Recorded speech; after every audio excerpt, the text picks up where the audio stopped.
pour dire j'ai envie d'avoir telle divinité. On ne se lève pas pour dire je veux qu'on me conçoit telle déité qui est chez tel monsieur et c'est ça qui fait que il a une vie décente. Donc, en d'autres termes, c'est parce que, par exemple, je veux avoir de l'argent, je dis, bon, parce que j'ai vu, par exemple, Prince Sékou qui a la divinité dans, je veux aussi prendre dans. Je ne veux pas dire, parce que j'ai vu avoir tel Torosso qui lui a fait ça, je vais aller prendre Torosso. Non. Non, ça ne se passe pas comme ça. Bon, il y a des concepts ou des considérations spirituelles que je voudrais étaler ici. D'accord. On ne naît pas avec une divinité. Mais c'est quand on est, on a une morphologie, une faciès, une attitude, un destin qui attire la divinité. Et quand on parle de divinité, on parle d'un esprit, d'accord, qui vient en soi. Et pour expliquer la chose de façon plus précise, c'est d'abord pour déconseiller ceux-là qui trouvent d'autres personnes être adeptes de telle divinité. Et on dit, je veux aussi qu'on me fasse cette déité-là pour qu'elle me cristallise telle énergie. C'est déconseillé. Et cette explication, nous allons l'approfondir. Parce qu'une chose est de dire, ce n'est pas bon de faire ci, ce n'est pas bon de faire ça. Mais aujourd'hui, notre monde a besoin beaucoup plus d'herméneutique, a besoin beaucoup plus de détails parce que les enfants d'aujourd'hui, à l'ère de l'Internet et tout ce que nous voyons, on ne dit plus à un enfant, on ne fait pas ça. Il faut lui expliquer pourquoi on ne le fait pas. Alors, le vaudou, dans son origine, est composé de 4 théogonies mères. Et quand je parle de 4 théogonies mères, il y a 4 divinités qui sont des divinités énergétiques et qui sont des divinités mères. Et ces divinités ont une puissance, ont une vertu qui leur confère le grade de théogonie. D'accord. Il y a, un peu comme dans la culture occidentale, où on a essayé de classifier ou d'identifier 4 éléments fondamentaux dans la nature, air, terre, eau et feu. De la même manière, dans la culture africaine, qui est la mère de toutes les cultures, parce que l'Afrique est le berceau de l'humanité, il y a en Afrique ce que nous appelons Dan, qui représente toutes les formes d'énergie vitale, toutes les formes de matière pouvant dégager une énergie qui a rapport avec l'air. D'accord. On a le Tohosu, qui réunit toutes les formes de divinité ou d'énergie provenant des odines, pour ne pas dire des eaux. Et on a aussi le Sakpata. Le Sakpata regroupe toutes les formes d'énergie provenant de terre. Et chaque élément de terre a une vertu de façon spécifique. De la même manière, tout homme né doit grandir et mourir. Le Hevioso, d'accord, qui est le dieu du feu en quelque sorte.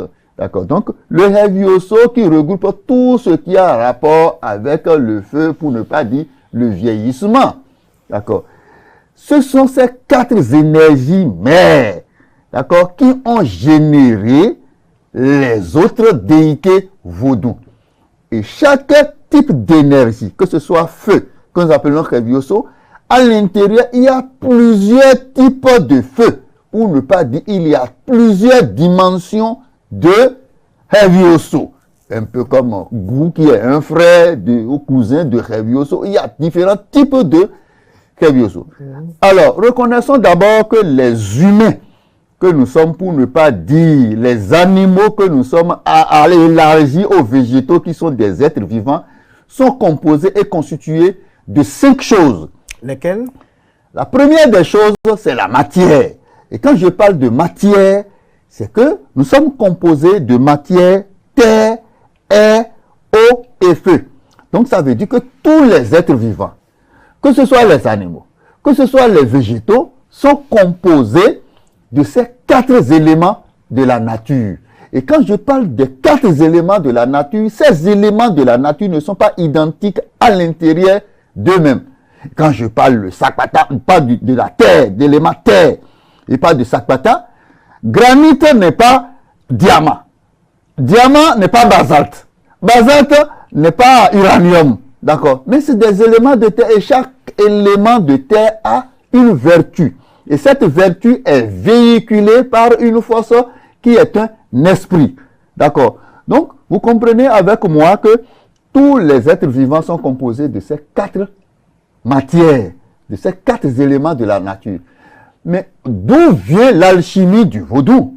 Allez-y. Le vaudou, lui, il reconnaît chaque type de théogonie, que ce soit Sakpata, d'accord, comme une énergie.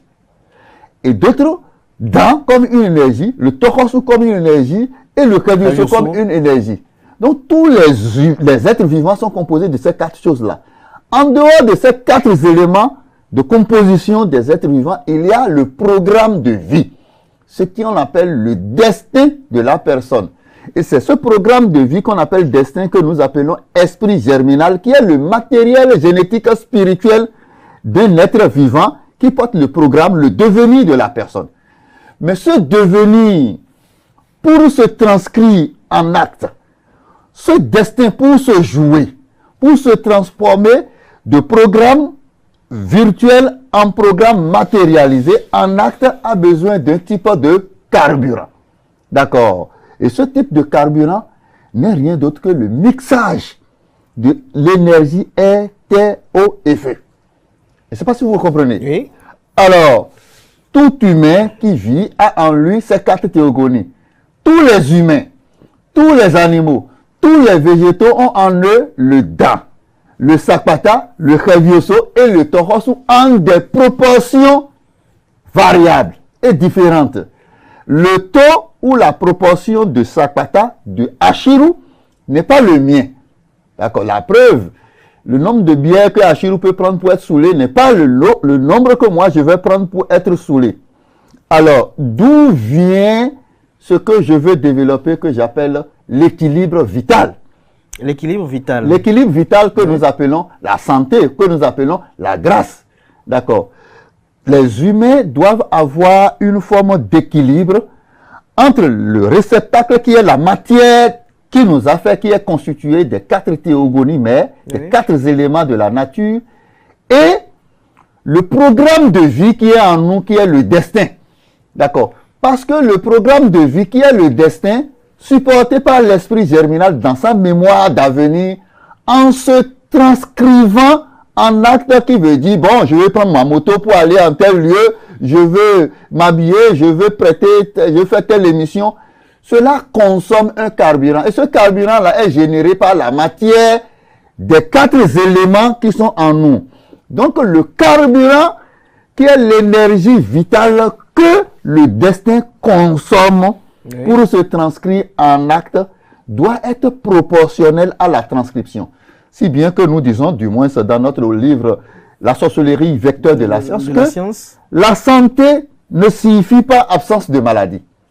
Mais la santé signifie un équilibre subtil entre les 4 éléments de la nature en proportion matière qui ont constitué le monsieur, d'accord? Le corps. Et la transcription du destin qui est en train de consommer de l'énergie vitale. Et cette énergie vitale est faite d'un mixage, d'un mélange, un peu comme on fait les mélanges du lait moteur et d'essence dans les moteurs à 2 temps. Là. Dans le temps. C'est fait dans le temps. C'est fait de Kavyoso, de Sakpata, de Dan et de Tohosu. D'accord. Mais ce carburant vient d'où? Parce que l'individu, son corps est déjà là. Son destin est déjà en lui, qui doit se transcrire en acte, qui doit se jouer en acte dans la vie. Maintenant, le carburant que va consommer le destin pour, comment on appelle, se transcrire, se matérialiser, là, vient de l'usure de notre corps, qui va générer des réserves énergétiques. Mais à des moments donnés, ces réserves énergétiques peuvent se puiser. Quand ça s'épuise, il faut un apport. Et c'est cet apport que tout ce que nous mangeons, tout ce que nous recevons comme rituel, peut nous apporter. Et c'est cette énergie vitale qui est de l'énergie somatique que les déités vaudous apportent aux individus. Et lorsque dans la transcription du destin, il arrive que dans certains actes que nous commettons, le Sakpata, dans son taux de composition de l'énergie vitale Oui. devient en déficit, cela est source d'un déséquilibre, cela est source d'un désalignement, cela est source d'une maladie, pour ne pas dire d'une perte de grâce. D'une maladie spirituelle. D'une maladie spirituelle. C'est pas nécessairement spirituelle. Elle peut être spirituelle Et comme physique. elle peut être physiologique. Physiologique, oui. D'accord. Donc, la guérison, en quelque sorte, n'est rien d'autre que la recherche d'équilibre de ce carburant qui est l'énergie vitale. Et c'est pourquoi, dans la physique quantique et aussi dans la médecine conventionnelle, lorsque vous avez un problème de santé, on ne vous traite pas en regardant votre physique, mais on va jusqu'au fond à analyser le sang qui est la matière nourricière de tous les organes. De la même manière, en spiritualité, on va vérifier au niveau de l'énergie vitale quel est l'état de l'énergie vitale. Est-ce que c'est le dent? Comment cela est vérifiable? Voilà, cela est vérifiable par le Fa. Alors, lorsque l'individu naît, par exemple, sa morphologie peut faire que, oui, et ses yeux peuvent être gros, d'accord, il peut avoir un gros nez, et quand il a ce faciès-là, l'énergie de Tohosu se met en yo-yo chez lui. Quand je parle de yo-yo chez lui, c'est quoi? C'est-à-dire, ça monte, ça descend, ça monte, ça oscille. D'accord. Et quand ça oscille comme ça, il faut l'arrimer à la divinité Tohosu. Et la divinité Tohosu va essayer de devenir un régulateur de flux énergétique vital pour cet individu, sinon il n'aura pas d'équilibre dans sa vie. Et cet individu est obligé de devenir adepte de Tohosu. Obligé. Obligé. Par exemple, il y a des gens dans leur vie, d'accord, et ils souffrent de déficience de Sakpata, d'énergie Sakpata. Et l'énergie Sakpata est toujours en déficience chez eux. Donc, ces personnes, on doit tout faire pour les arrimer, pour les harmoniser à la divinité Sakpata qui deviendra un régulateur permanent de l'énergie vitale dans leur vie. Sinon, leur destin dans son expression va bégayer. Leur destin ne va pas se transcrire très bien. C'est un peu comme vous prenez un magnétoscope et vous mettez une cassette dedans. Les chansons sont déjà là-dessus. Mais malheureusement, si la pile qui est dans le magnétoscope est faible, ou bien les dents, ou bien les pièces sont défaillantes, ça va jouer une musique qui grésille. Mais ça joue quand même la musique. Tout à fait. Parce qu'on ne change pas le destin. Donc, pour une expression de qualité, de pertinence, beaucoup plus perfectionnée et exacte du destin, Utile. utile du destin, il faudrait que le carburant, qui est l'énergie vitale, soit au